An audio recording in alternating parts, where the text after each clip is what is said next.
বাংলাদেশ নৌবাহিনীকে একটি আধুনিক, শক্তিশালী ও সক্ষম নৌবাহিনী হিসেবে গড়ে তোলার আশাবাদ জানিয়েছেন নৌবাহিনী প্রধান অ্যাডমিরাল এম নাজমুল হাসান।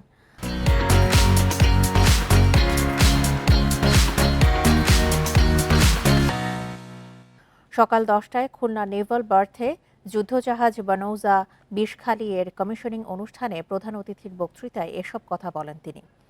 বলেন, দেশের অর্থনৈতিক সমৃদ্ধির অর্জনের লক্ষ্যে বন্দরগুলোর নিরাপত্তা প্রদান, সমুদ্র বাণিজ্যের সুষ্ঠু ব্যবস্থাপনা, ব্লু ইকোনমি বাস্তবায়ন সহ দেশের যে কোনো দুর্যোগ মোকাবেলায় নৌবাহিনী সর্বদা নিবেদিত। খুলনা শিপইয়ার্ডে নির্মিত বানৌজা 20 দৈর্ঘ্য 51.6 মিটার এবং প্রস্থ 7.5 মিটার।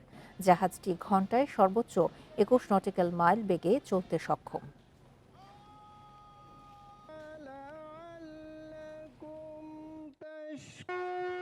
সমুদ্র সীমায় সার্বক্ষণিক টহল জারি রেখেছে।